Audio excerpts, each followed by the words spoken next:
Hi, my name is Rebecca Proudfoot and I'm a paediatric consultant in York and Scarborough, and I'm the lead for the Children's Cancer Services at both sites.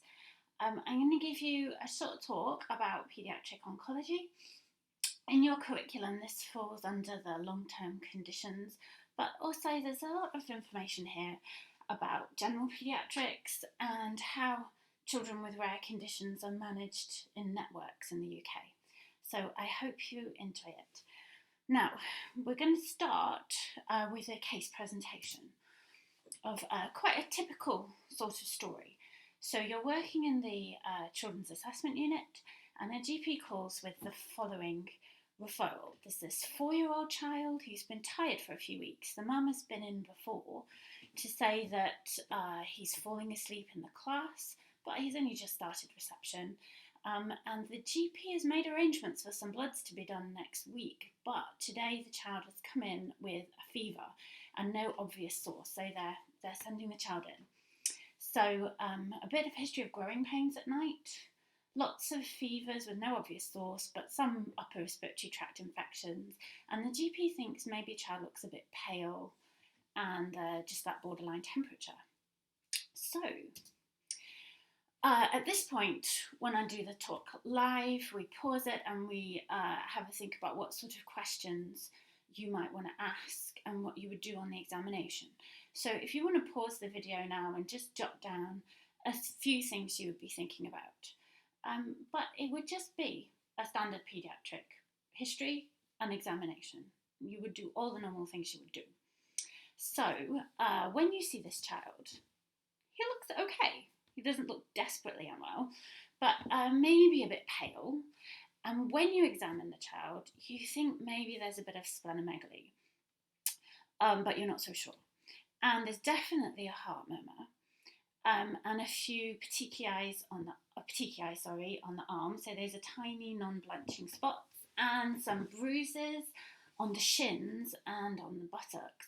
So thinking about that, bruises on the shins are really common in this age of child because they were always falling over.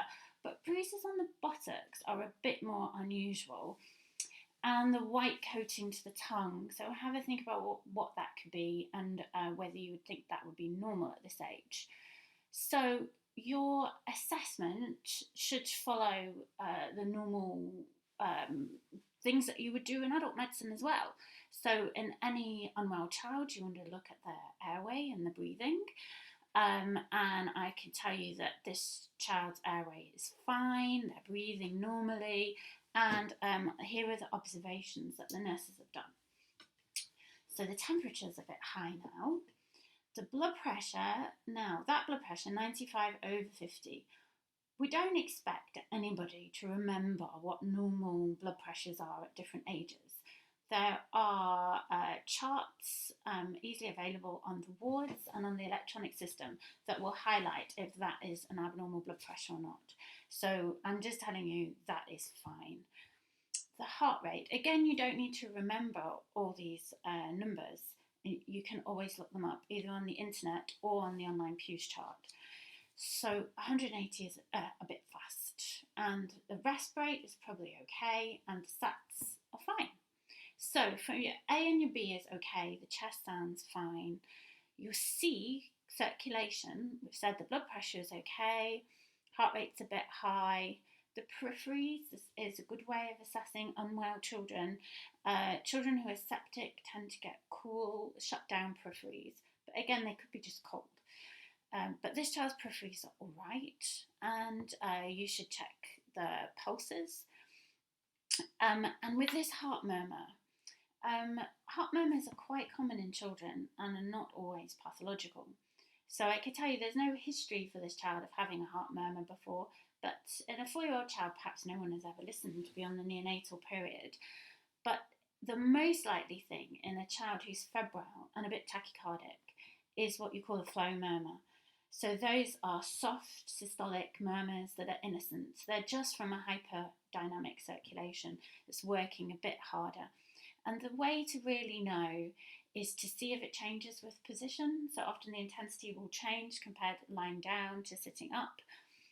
And you check the pulses and whether the murmur radiates anywhere. And also, you're more likely to get a flow murmur if your heart's having to work that bit harder because of anemia. And you've already been told that the child looks quite pale. So I'd be thinking perhaps this is anemia. From the D, disability, the child looks okay, they're alert and they're cooperative, but they're not as playful as usual and not running around like crazy like most 4-year-olds.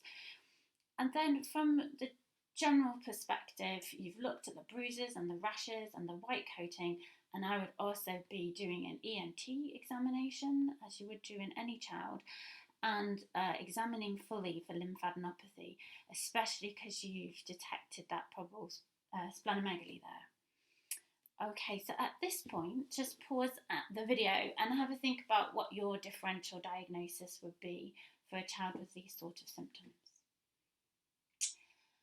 So my differential at this point would be, number one, I would be worried about sepsis and wanting to treat for that. Even though the child doesn't look that unwell at the moment, children can deteriorate quickly. And then you're putting together the anemia, the petechiae and the bruises, and splenomegaly, I'd be worried about some sort of bone marrow problem. And there are lots of things that can cause bone marrow failure, but some are a lot more common than others in this age group, and we will go into that in a little bit. And the white coating to the tongue, that is unusual in a 4-year-old. That's suggesting oral candida and is pointing towards some sort of immunosuppression. Right, going on, you do some bloods. So I don't expect you to know off by heart all the normal references, and when you look up the bloods on the computer, they will always highlight for you what's abnormal. But just pause the video for a second and have a think about which blood results you think are abnormal and what they could be caused by. So the ones highlighted in red are abnormal. That hemoglobin is really low. So the normal reference range for children is the same as adults, but often at age 4 they can be a bit anemic, and it's usually an iron deficiency anemia. But though I haven't put it here, the MCV is normal, so it's not a microcytic anemia, and we haven't done a ferritin. But if we had done a ferritin, it could be high, because ferritin is not very helpful when you are unwell, because it's an acute phase response protein. So it goes up like CRP when you're unwell. So if you're iron deficient, your ferritin would usually be low. But if you've got an infection on board, it can be falsely elevated. So not very helpful in this circumstance. But this child is not iron deficient. And that white cell count is really high, worryingly high, and the platelet count is really low. So that's telling you there's a bone marrow problem. Sodium is normal, and the potassium is high. Now, in paediatrics, we often dismiss high potassiums, particularly because it can be quite difficult to get bloods from children, and squeezed samples can be hemolyzed. So often people will go, oh, that's a hemolyzed sample, particularly if you've got it with a heel prick. But this is a proper venous sample that you took when you were putting in a cannula and giving your antibiotics because you were worried about sepsis. So it's very unlikely to be hemolyzed, and also the context is not there. So if we look at the urea and the creatinine, these are high, and these are suggesting there's some renal impairment. And so the high potassium would go with that, and I would be worried about those things. The liver function tests are normal, and the CRP is high, so there's an inflammatory process going on. Okay, so from this point, what other tests would you like to get? So pause the video and just make a note of what you think might be going on and what tests you think might be helpful at this point. So, the number one thing that I would like to get here is a blood film because of the number one differential diagnosis here. So, if we get a blood film, it might look like this. So, you can just add it on. You don't need to get a repeat blood test for this. It goes with the full blood count. And your haematologist can look at a slide and they may see these big abnormal immature lymphocytes on a smear. So those are called lymphoblasts. They are immature abnormal cells, and those are indicative of leukemia. Now, you may not see them on a blood smear. With this child with a white cell count of 65, the higher the white count, the more likely you are to see blasts if they're there. But it's not always reliable, and the definitive test to diagnose leukemia is a bone marrow aspirate. Now, bone marrow aspirates are not usually done at district general hospitals and are done under general anaesthetic for children once they're referred to a tertiary oncology centre. So we may not be able to completely confirm the diagnosis whilst the child is at DGH. And then the other tests, so we've already done a Usinase and the calcium phosphate and urate. Now, those are really important, and they have become because of tumor lysis syndrome, and we'll talk about that in a minute. The clotting is important. Children with sepsis can have deranged clotting.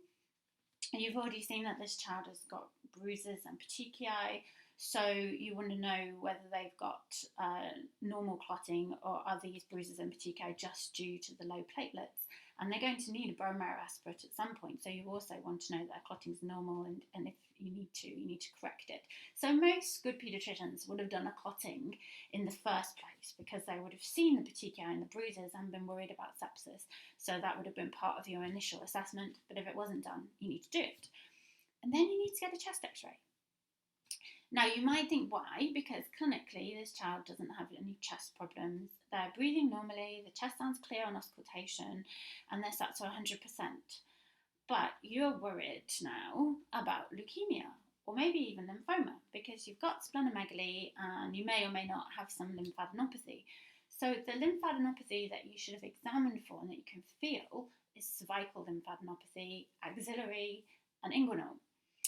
But you can also have mediastinal lymphadenopathy, and that's really important to look for. So this x-ray shows a massive anterior mediastinal mass secondary to acute lymphoblastic leukemia. And some of these can get so bulky they can impinge on the upper airway and cause stridor, and they can grow really quickly. So certainly before any transport or general anaesthetic, you need to know whether there's a mediastinal mass there. And then this one also has a lateral x-ray. We don't normally do lateral chest x-rays in this country, but this one's quite nice because it shows you where that red arrow is, how it's completely filling the anterior of the chest. Right, and just so you can understand what's going on, we'll talk a little bit about tumor lysis syndrome because this is an oncological emergency.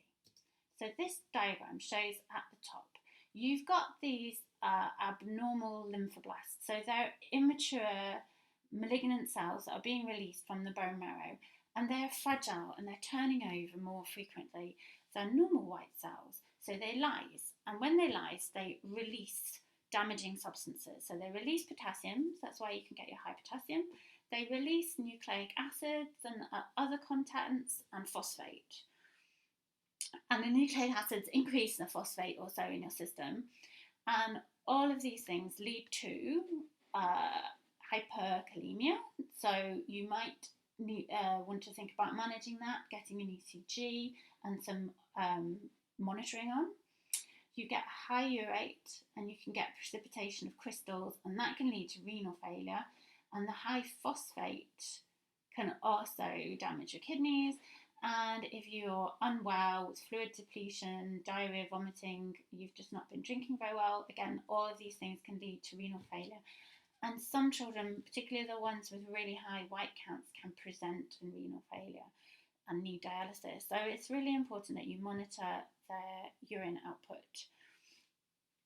Right, the next slide is showing you the features of tumor lysis syndrome. So essentially, to summarise the previous slide, your urate goes up, your phosphate goes up, your potassium goes up, and your calcium goes down, and you need to watch for falling urine output. Now, the way to treat that is the general management of children with suspected ALL. Now, you never need to remember this. You just have to understand the principles and know where to look up the guidelines.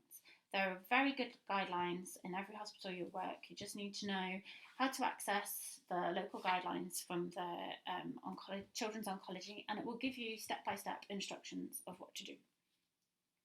And of course, A and B, we've already discussed this child's okay with those things, and then you're going to need fluids. So the idea is to hyperhydrate, so that's you give more than usual amounts of fluids to try and flush the uric acid out of the system and keep those kidneys going. So it's just by convention worked out by meters squared per day, and at the back of the BNF, or if you're using the app, you just put into the search surface area, you can convert the child's weight into meters squared and work out how much fluid you're going to give them in a 24-hour period and prescribe that. And as we'll go on to later, the amount, 2 to 3 litres, depends on the risk of tumour lysis syndrome according to criteria that will be in the guideline. The really important thing is to not put any potassium in those fluids, because even if they don't already have high potassium, all those lysing cells will be releasing potassium and they'll be at increased risk, especially when they start treatment. So the initial treatment for the cancer will cause even more cell lysis and high risk of tumour lysis syndrome. So the prevention and the treatment has also got some specific medications. Allopurinol is easily available and cheap and is the first line, particularly if you're not in a tertiary unit. It inhibits xanthine oxidase, an enzyme in the production of uric acid. And then for the high-risk patients, and you need something called respiricase, but this can only usually be prescribed by a paediatric oncologist because it's very expensive. And it's very effective. It metabolizes uric acid to allantoin and gets it out of your body more quickly. And you need to be doing at least 8 hourly bloods to monitor for renal failure and high potassium. And then you need to follow your sepsis/febrile neutropenia guideline. So what trips some people up is they can see, oh, maybe this is sepsis, but they don't necessarily go down the febrile neutropenia pathway, which is just different antibiotics covering a broader spectrum of possible pathogens. And the reason why is that they don't think they're neutropenic because the neutrophil count might be reported as normal or even high. But you need to remember that those cells are abnormal cells, and particularly the automated neutrophil count you get, the machine is not reliable. It can't tell the difference between blasts and normal neutrophils. So the cells that the child is producing are not effective in fighting infection. So you'll usually find that if someone suspected sepsis at the beginning, before the diagnosis is confirmed, I will have started ceftriaxone, which is most places' usual practice for sepsis, and then you can switch over to tazocin, which is first line for febrile neutropenia once you've clicked that this is what you're dealing with. Right, so you don't need to remember this, but for the management and prevention of TLS, but it was just to illustrate how you would decide who gets what kind of fluids and who gets allopurinol and who gets respiricase. And this is the kind of thing they'll be using on the paediatric oncology unit or in the intensive care if they're that unwell.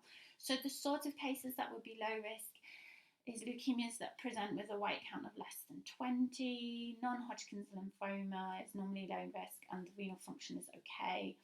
And then the high risk things are white counts over 100 and really bulky disease when you've got big liver and spleen and you maybe had an ultrasound and shown this renal infiltration, and you're going to want to give really high amounts of fluid there.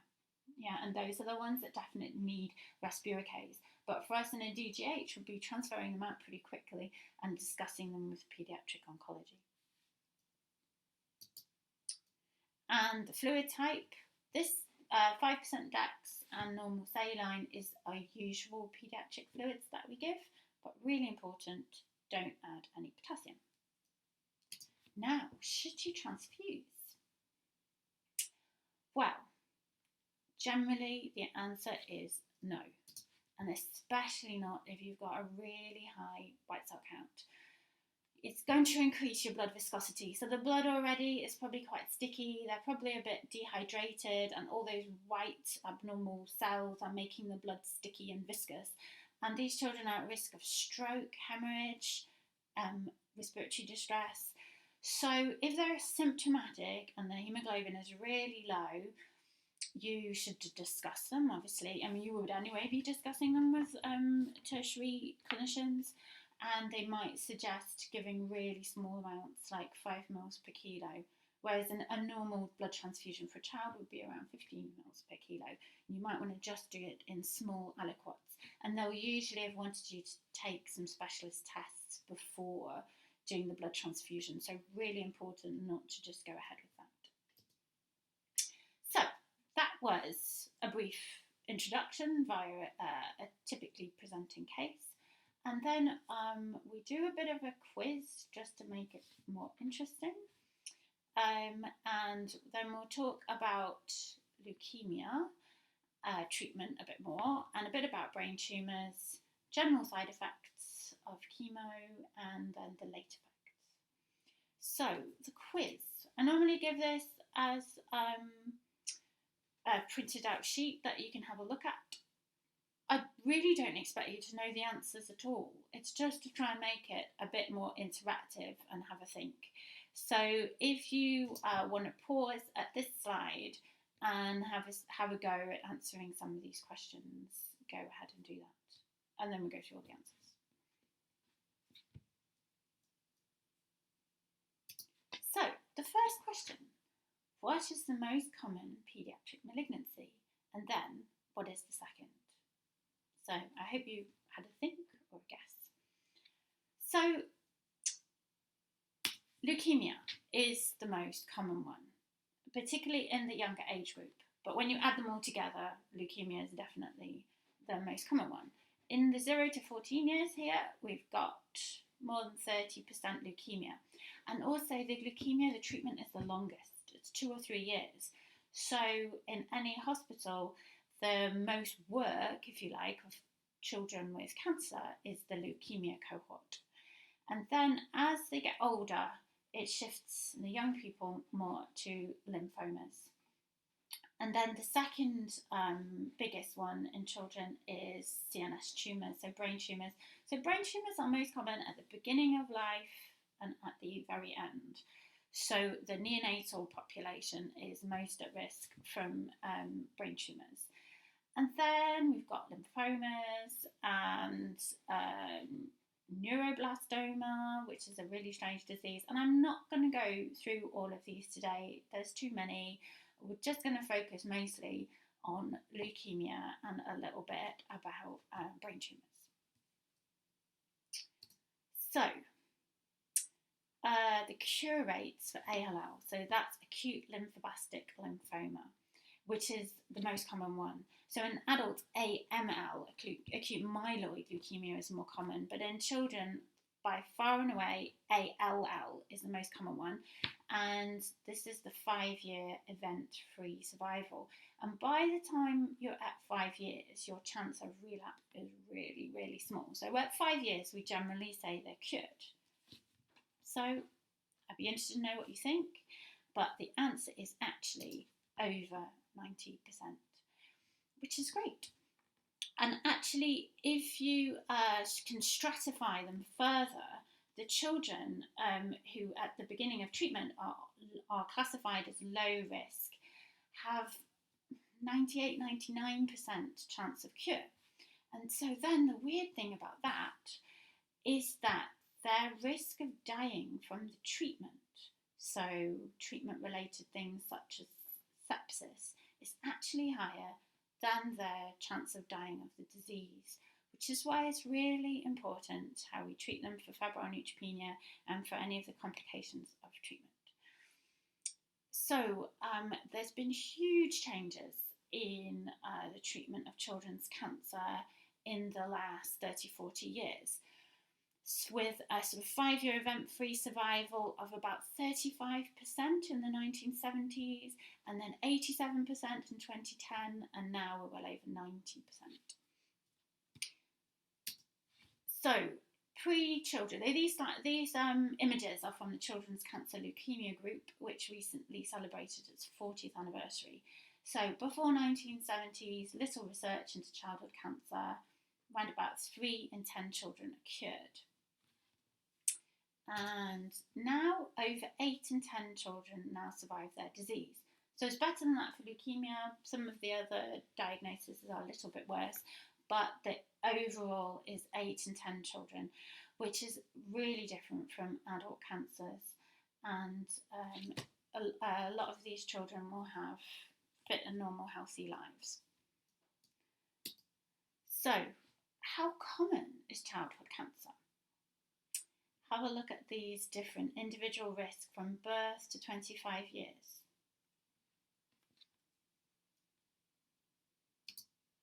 One in 180.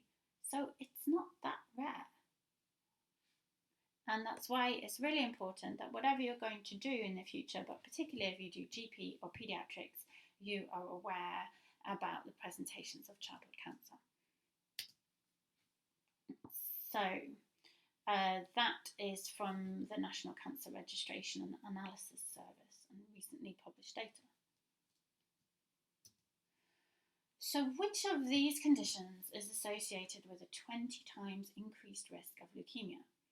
Just to say, most children who present with leukemia do not have any underlying disorders, but there are some disorders that are associated with increased risk. And the one here is trisomy 21 or Downs. Noonan's is not associated with any increased risk of cancer.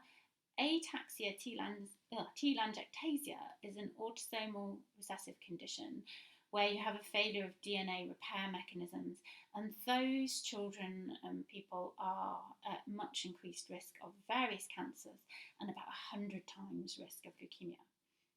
And prematurity carries no extra risk of cancer. So, what is neutropenia? So this is a bit of a trick question because it depends which guideline you read. So that's the normal range when on the lab. The NICE guidelines define neutropenia as 0.5 or less. Most paediatric oncologists are more generous than that with 0.75, but it depends where you're working. So it's just important to be aware of your own local guidelines. But when you're assessing the individual patient, it's just, you have to make a judgment call on how and well you think they are, and usually when you're treating them, you don't know their neutrophil count. You're going to take some bloods, but you don't usually wait for the results to be back to start treatment. You give the antibiotics. You should be aiming to give it within an hour of presentation, because even if these children look well, they can deteriorate quite quickly. So you treat, then you wait for the bloods, and then you make a decision on whether you're going to continue the antibiotics or not. So the general definition of febrile neutropenia is neutrophils less than about 0.75 and a fever or clinical suspicion of sepsis. So they don't have to have a fever, they could just look unwell. And that's particularly important for children on steroids. So steroids can mask signs of sepsis and they can mask fever. And children in the inductions, that's the beginning bit of treatment for ALL, and this bit called DI, delayed intensification, they get lots of steroids, so we have to be particularly aware of that. And that's also why it's important when you're clerking them or seeing them, just to make a note of which bit of the therapy they're on. Even if you don't understand what that means, it's helpful when you are referring them to somebody else to say they're on week 4 induction. Makes you sound as though you know what you're doing. And if you're in doubt and they seem unwell, just start the antibiotics. So, febrile neutropenia and urinary tract infections. So these are true, false questions. And a little bit of test of general paediatric knowledge. So, should you send the urine for culture only if it's leukocytes and nitrates positive? Now, on the whole, in adults who don't have cancer, that is true, and older children. In babies, They often don't have nitrates positive because babies empty their bladders very frequently, so they often don't develop nitrates, and they might not have leukocytes anyway. So particularly in the neonatal period, if we've got suspicion of sepsis or urine infection, we just send it anyway. But children who are neutropenic are not going to spill leukocytes into their urine if they don't have any leukocytes. So if you're worried about sepsis and you've got a urine sample, you need to send it to the lab.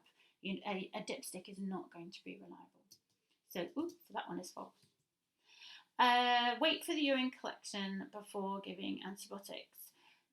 And usually that would be true for any other children unless they're desperately septic. But in this case, we do not want to delay antibiotics for febrile neutropenia, so we're not going to wait for urine collection. Do an in-out catheter in children unable to give clean catch.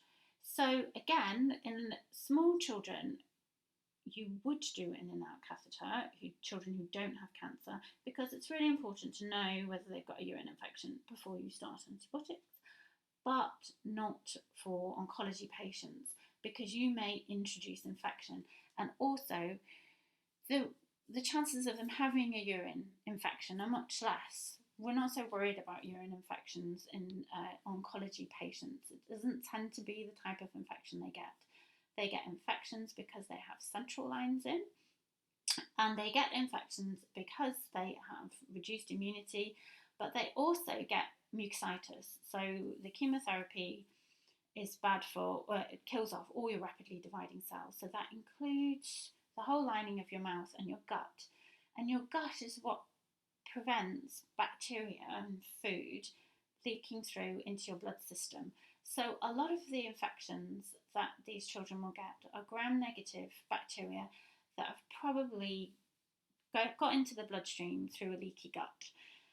Urine infections is not high up there, so you need to just get in and treat them and not do any invasive procedures such as PRs and in and out catheters or giving PR medication. If a clean catch is possible, obtain before antibiotics, but do not delay treatment. Yes, that is the sensible thing to do. So I wouldn't expect you to know what MRD is unless you've had a personal experience in this area. So, but it's important to talk about and interesting to understand. So it's called minimal residual disease. Basically, most children will achieve remission after their induction therapy, so the first sort of 8 weeks or so of chemotherapy. But if they don't have any more treatment, many will get a recurrence and then die of their leukemia. In fact, most of them will.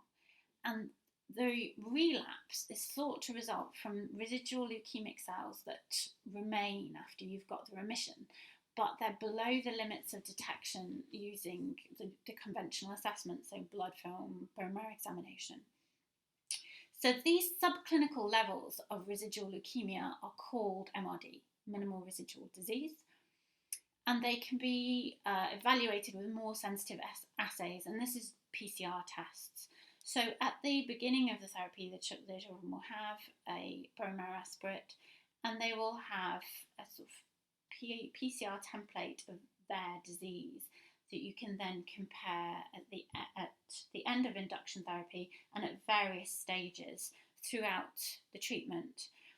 And it allows you to therefore stratify the intensity of their treatment. Because although they had low cure rates in the past, some children still survived on relatively low or short amounts of treatment. So basically, if after your first block of treatment you are MRD negative, you are low risk, and you can go into a less intensive treatment group and therefore have less side effects from chemotherapy. Whereas if you're MRD positive, you're going to need a lot more treatment. So there are a few sanctuary sites, as they're called, where the leukemic cells can hide, and that's why you need this prolonged treatment, even if you are MRD negative at the beginning of your induction. And those sanctuary sites tend to be the central nervous system and the testes. So we will talk about that a bit later. But the reason that boys have a longer length of treatment than girls is because of the leukemic cells hiding in their testes. So diencephalic syndrome, again, not something that I would expect that you to know, but it's interesting to be aware of. And it's this idea that in a very young child, an infant, you can get failure to thrive with adequate calorie intake, and that's due to a brain tumour, and generally a sort of central one. So this child looks quite well, actually presented with nystagmus, but is very skinny, failing to gain weight, and the MRI there shows a large mass. And the next question, what's the most common presenting symptom of an osteosarcoma? So that is a bony tumour. Fever, bony swelling or pain. And this is a picture of Sir James Paget, who first described osteosarcoma in the 1800s. So pain is the most common symptom. And lots of these children will have delayed diagnosis because they will often go to the GP saying that they had a pain after they did some sort of sporting activity, because people tend to just put things together in their minds. They have a pain that just comes out of nothing, but then they think, oh, well, the day before I was doing rugby or I fell over, and people just tend to make patterns, and that leads clinicians down the wrong path. But osteosarcomas can be easily picked up with x-rays.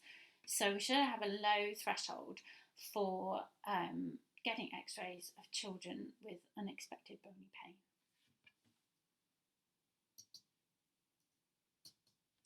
Bonus points question here. What is that bright orange stuff?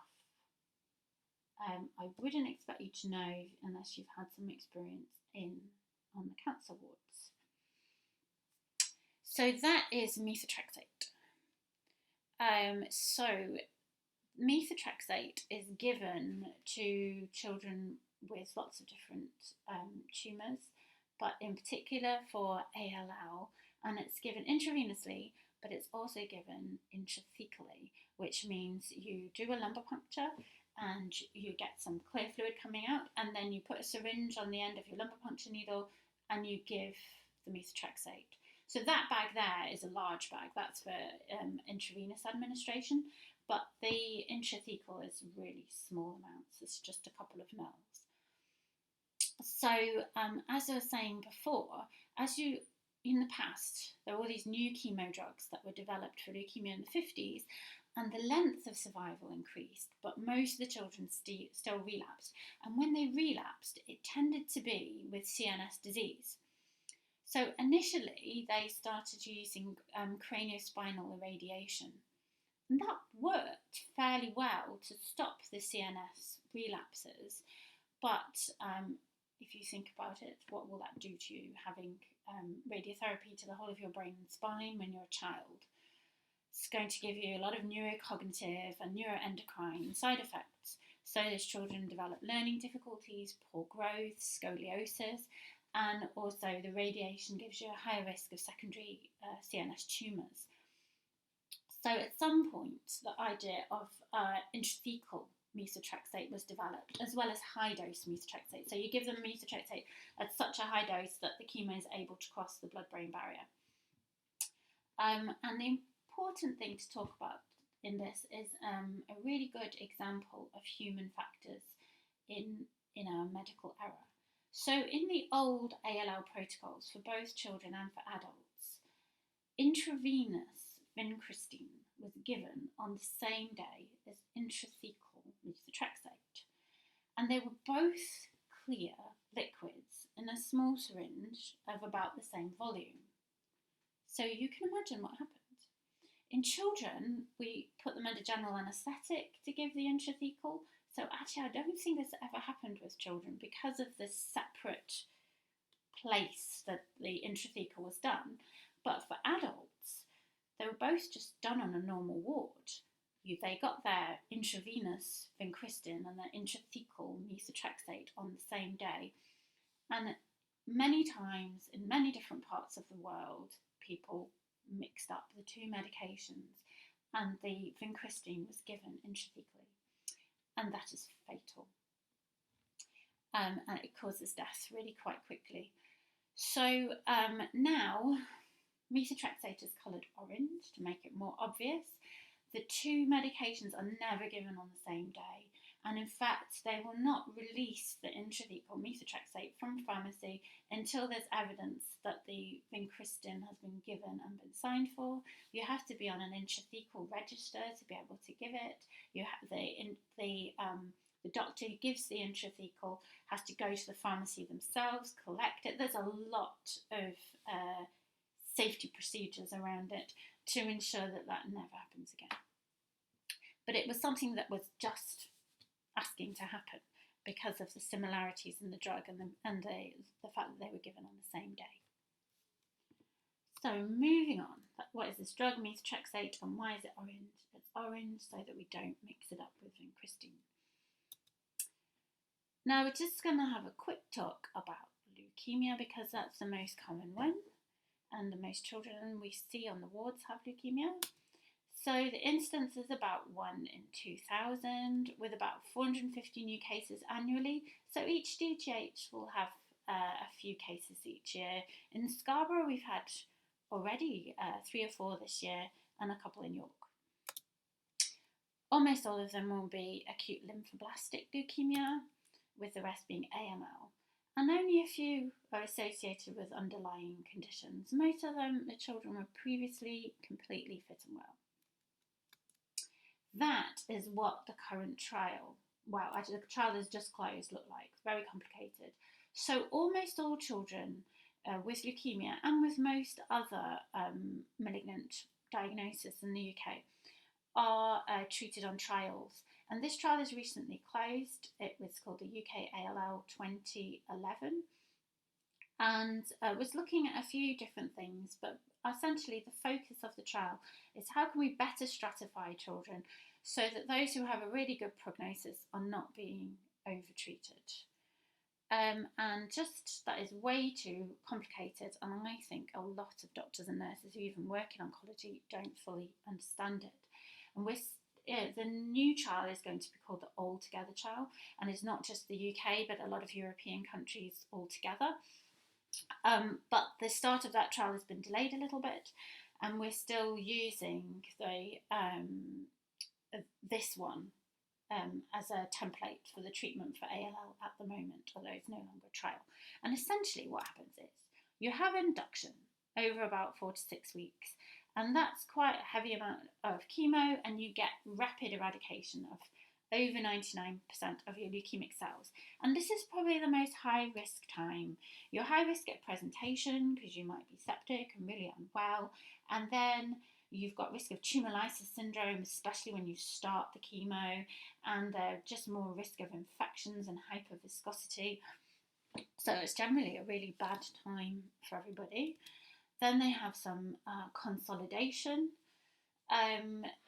Again, just to really reinforce that, and again, this is a risky time. And at the end of that, they have a bone marrow aspirate, and then you can do their day 29 MRD, minimal residual disease. And based on that, you can stratify the children into different regimens of different intensities. So if you've completely cleared your disease, you go into the regimen A. If your MRD is positive and then you have a bit more chemo and it still remains positive, this treatment is not going to work for you, and you come off it and you get considered for bone marrow transplant or for some new clinical trials that are ongoing of novel therapies. But most children will carry on along this. Then they have what's called an intensification bit, where they just get all the chemo all again, just to really make sure you're going to get rid of it. And then they have 2 or 3 years of maintenance therapy, where most of them have a daily medicine called 6-mercaptopurine, and they have weekly oral methotrexate. And then most of them, depending on different stratifications within the trial, will have 12 weekly intrathecal methotrexate. So they all get some intrathecal methotrexate all the way through this, as a prophylaxis against the CNS relapse. And it goes on for 2 to 3 years to just really get rid of all of those cells hiding in sanctuary sites. The girls get 2 years, and currently the boys get 3 years. And during this end maintenance part, they're usually completely well.